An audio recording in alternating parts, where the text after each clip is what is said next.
ચોમાસું પહોંચે તે પહેલા જ પ્રી મોન્સૂન એક્ટિવિટી શરૂ થઈ ગઈ છે। હવામાન નિષ્ણાંત પરેશ ગોસ્વામીએ વરસાદને લઈને આ મોટી આગાહી કરી છે।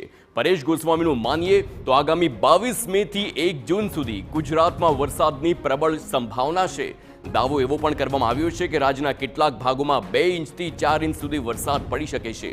સાથે જ ક્યાંક મધ્યમ તો ક્યાંક અતિ ભારેની પણ આગાહી વ્યક્ત કરવામાં આવી છે।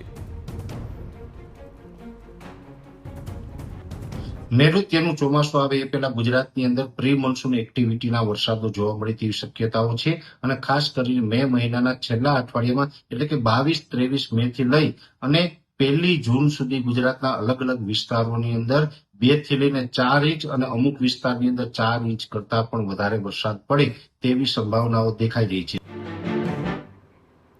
તો રાજ્ય પર તોળાઈ રહ્યું છે વાવાઝોડાનું સંકટ। હવામાન નિષ્ણાંત પરેશ ગોસ્વામીએ આગાહી કરી છે કે અરબ સાગરમાં હાલ એક વરસાદી સિસ્ટમ બની રહી છે। ગોવાથી દક્ષિણ પશ્ચિમ દરિયાકાંઠા નજીક આ સિસ્ટમ બની રહી છે।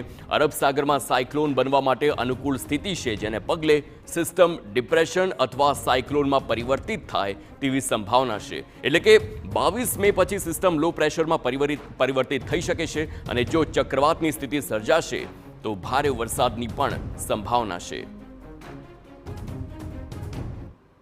આ સિસ્ટમ ધીમે ધીમે ગોવા મહારાષ્ટ્ર એમ કરતા કરતા જેમ આગળ ગુજરાત તરફ આગળ ચાલશે। જો થોડી પણ આ સિસ્ટમ છે એ ઉત્તર પશ્ચિમ દિશા તરફ મૂવમેન્ટ કરે તો આ સિસ્ટમને કારણે સાયક્લોન બને તેવી પણ શક્યતાઓ છે।